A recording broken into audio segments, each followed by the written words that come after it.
All right, how's it going, everyone? So for today's video, it's gonna be kind of quick. Just gonna show the process in which we remove and reinstall the wheel and tire assembly on a vehicle. So I have a 1994 Ford Thunderbird in the shop.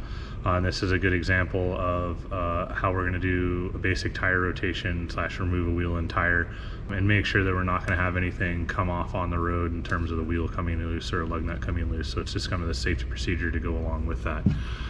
Tools that are going to go correspond with this are going to be as follow. We're going to have this is going to be a hubcap removal tool, so we have the ability to have a blade to get in and remove a hubcap, as well as a non-marring surface to either install these or to prevent damaging the wheel if we're prying against the tire and wheel.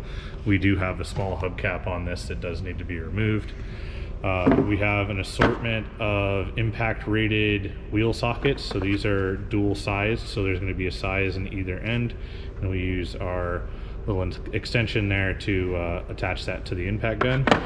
We have a 1/2 inch impact gun. Now this is rated for wheels and tires, meaning that we're going to be able to have around 200-ish foot-pounds of removal torque. But when we go to install the wheel and tire assembly, this will only tighten the fasteners to 50 foot-pounds. That way we don't run the risk of damaging the fasteners, overstretching the studs and or lug bolts if the vehicle comes with that, or damaging the lug nuts themselves. So that's what this gun is primarily used for. This is only for wheels and tires. Not all shops will have that, not all guns will have that.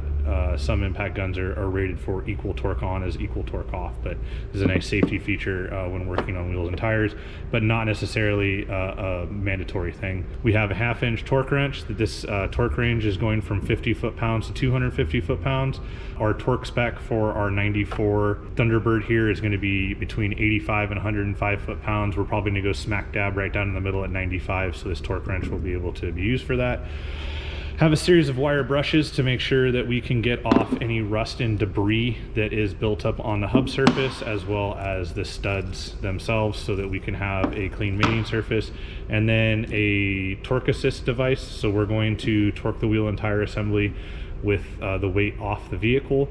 That way we're not going to be pulling on the studs when we're torquing this down to our final torque. And this is a modified wheel chock that allows us to be able to torque the wheels. You could also use a block of wood, you could use your foot, or you could have someone in the vehicle hold the brakes while you torque the wheel and tire assembly. So let's get to removing the wheel and tire, and we'll go from there. So from this point, the vehicle is lifted up at a safe height to get the wheel and tire off. If you're using an above ground lift or an in ground lift and you have the ability to lift the vehicle up, this is all based on your height. You want to make sure that you're grabbing the wheel and tire assembly at a safe height so that you're not straining your back. We will be lowering the wheel up and down, and we do need to make sure we're keeping our back in mind when we're doing this. But this is a good height, workable height for me to be able to get the wheel and tire off, and we can also inspect any suspension and steering components while we're in this area. First step is going to be to remove this lug nut cover. So we're going to use our hub tool, our hub cap tool, I should say, excuse me, to remove our hubcap, and that will gain us access to our lug nuts. So this is a 5-lug setup. We want to make sure that we're getting the correct size.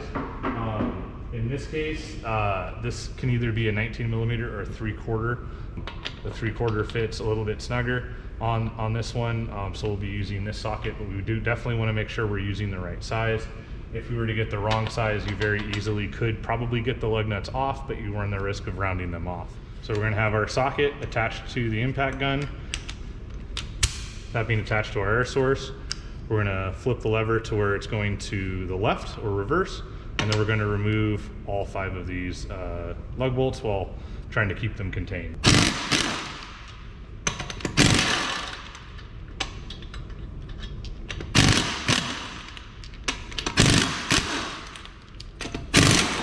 It's usually a good idea to have a little tray or something to keep these contained.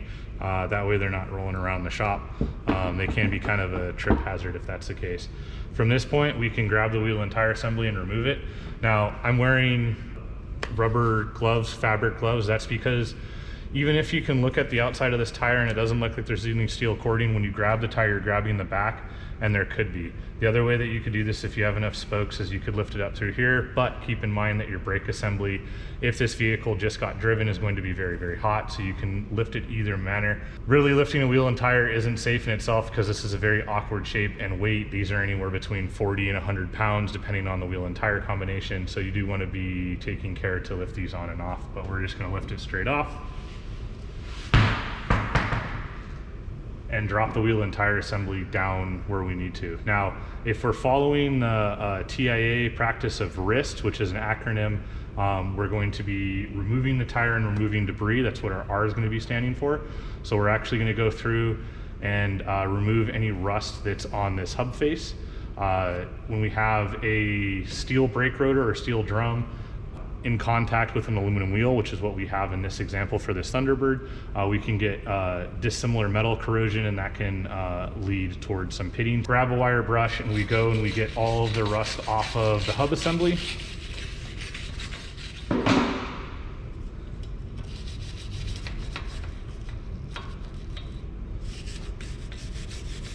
We're primarily looking to make sure that we don't have any rust on our hub centric ring, as well as our studs and everything are all in accordance. We're also going to make sure that we're cleaning the inside of the hub face of the wheel. That way we don't have any rust buildup on that as well. If it's a steel wheel, they can rust. Aluminum wheels will transfer the rust from the brake rotor to the wheel itself. So we're gonna make sure that that's all scrubbed up and clean. We're also then going to go to the next acronym of RIST, which is I for inspection. So we're gonna inspect a couple things. We wanna inspect, obviously, since we're here, suspension components, brakes, so on and so forth.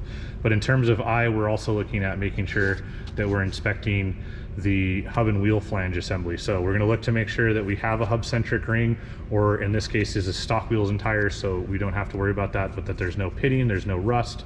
We want to make sure that the studs themselves aren't necked at all. There's no damaged threads, there's no nicks, there's no rust or anything that goes along with that. There are attachments to where you can clean off these threads. We also want to make sure that there's no anti-seize or any type of fluid on these threads, because that will compromise what the final torque of the wheel and tire assembly are. We're going to look at our lug nuts. We're going to make sure that there's no rounded off, that the cone is correct for the vehicle. These can come in a couple different degrees, either 60 degree or 35 degrees. We want to make sure that there's no damaged threads on the lug nuts. Typically, manufacturers will make the lug nuts or lug bolts sacrificial in terms of the studs or the hub. The hub and the stud will be a little bit harder because these are far easier to replace at this point. So at this point, we've inspected everything. It's where we don't have any damage, and we can go to reinstall the wheel and tire assembly. All right, so at this point we have our hub assembly clean, we have the inside of our wheels hub clean, and we can go to reinstall the wheel and tire assembly with our lug nuts. So again, we want to make sure we're using safe lift practices to lift this up. Again, the wheel and tire assembly can be relatively heavy, so if you're doing this on the ground, there are ways to do it with your feet or with your quads to lift this up in a safe manner, and you want to make sure you're really taking care of your back to not injure yourself or get yourself into where you could be doing potential physical harm to yourself. So from this point, we have the wheel and tire sitting on the studs. If I were to let this go, this is going to want to have the bottom end of the tire pop out and the inside of the tire go inward, and we're going to get, real negative camber. At that point, we want to make sure when we're installing our lug nuts, and we're going to install them all by hand first, that we have it flush against the hub, and we hand thread on our lug nuts, making sure that they're centered. And it's important to make sure that we have the conical end towards the wheel. There's a machine cut for this conical end to accept this, and this will not only center the wheel on the stud, but it'll also help with the hub-centric mating surface of this wheel and tire assembly. We're gonna go through and do these all by hand. Part of doing this all by hand too is this will let us see before we hit it with the gun if there's any hard parts in the threads, or if we need to look at replacing a stud or look at replacing the lug nut. So at this point we can then torque them down with the gun. So we're going to use the gun, hit it towards the right, and again this gun is limited to 50 foot-pounds installation torque. So it's going to sound a little bit more anemic than compared to it coming off. So it going on sounds like this. Torque going off. You can tell it has a little bit more power. So in the case of this gun, we can actually be on the trigger a little bit longer. And I can stay on the trigger at that point, and it's not going to over torque the lug nut against the stud. But on a gun that is not regulated for this, we want to make sure that we're not, killing it. Electric guns are really, really deceptive.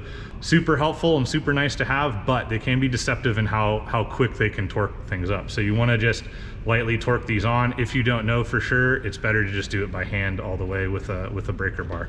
Well, we're going to go in a star pattern. So in this case, this was the first lug nut that I tightened. So we're going to go down in a star pattern, alternating from either side. That way we torque the wheel hub assembly against the brake hub assembly in a uniform fashion. We don't run the risk of stretching the studs. We also don't run the risk of the wheel being mounted slightly at an angle, which is a risk of it coming loose in the future. So we started with this one, so we're going to go down to this one, cross, and we're going to do a star pattern, and we're going to do that star pattern to make sure again that we're nicely seated against the hub.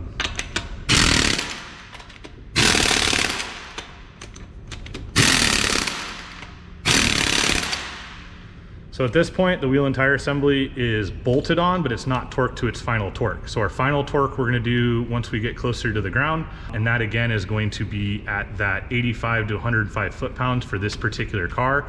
But it's very, very important to make sure that you refer to your service information for the proper wheel and tire torque, because it's going to vary from vehicle to vehicle. So from this point, I've lowered the vehicle down onto our tire chock. Now you can have a metal tire chock, or you can use a block of wood, your foot, or again, someone in the vehicle holding the brakes. What the goal of this is to prevent the wheel from turning as we try to torque it. And we're gonna do the final torque in the air, because then that will allow all 5 of these lug studs to be torqued equally. If we were to lower the vehicle down all the way, we would run the risk of pulling on the bottom studs, because the tire will naturally want to try to angle out due to the weight of the vehicle. So we're going to tighten everything equally, so then that way we have everything at an equal torque. And again, we're doing this dry, no oil, no anti-seize, nothing on these studs. If you need to have WD-40 on the stud for it to thread on, more than likely you have either a stud issue or a lug nut issue, probably both. From this point, we're gonna take our torque wrench, and again, we're gonna dial this in to 95 foot-pounds, because that's right dab in the middle of where we need to be for torquing this wheel assembly, and then we'll torque the wheels down. So for torquing this assembly down, utilizing this guy, I'm gonna put my foot inside of the groove there to prevent it from rotating, and I'm going to start again in a star pattern. So we'll start with the same lug nut that we started on, and I'm going to put my weight down on the torque wrench until it clicks. Now it's important that I didn't hold the end of the head. If I hold the end of the head of the torque wrench, that will change the final torque. So I'm gonna make sure that I'm putting my weight on it and I have that torque setting. So now what I'm gonna do is I'm gonna go to the corresponding other 4 and check those torques, or set those torques, I should say.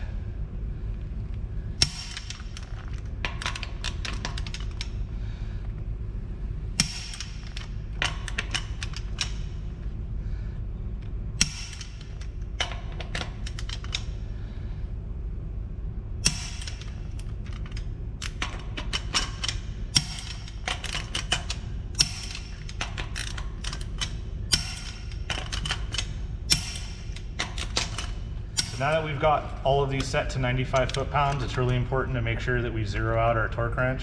That way it doesn't fatigue the internal springs on this, and we don't have to get it as calibrated as regularly. From this point, we can then remove the wheel chock and lower this vehicle all the way down.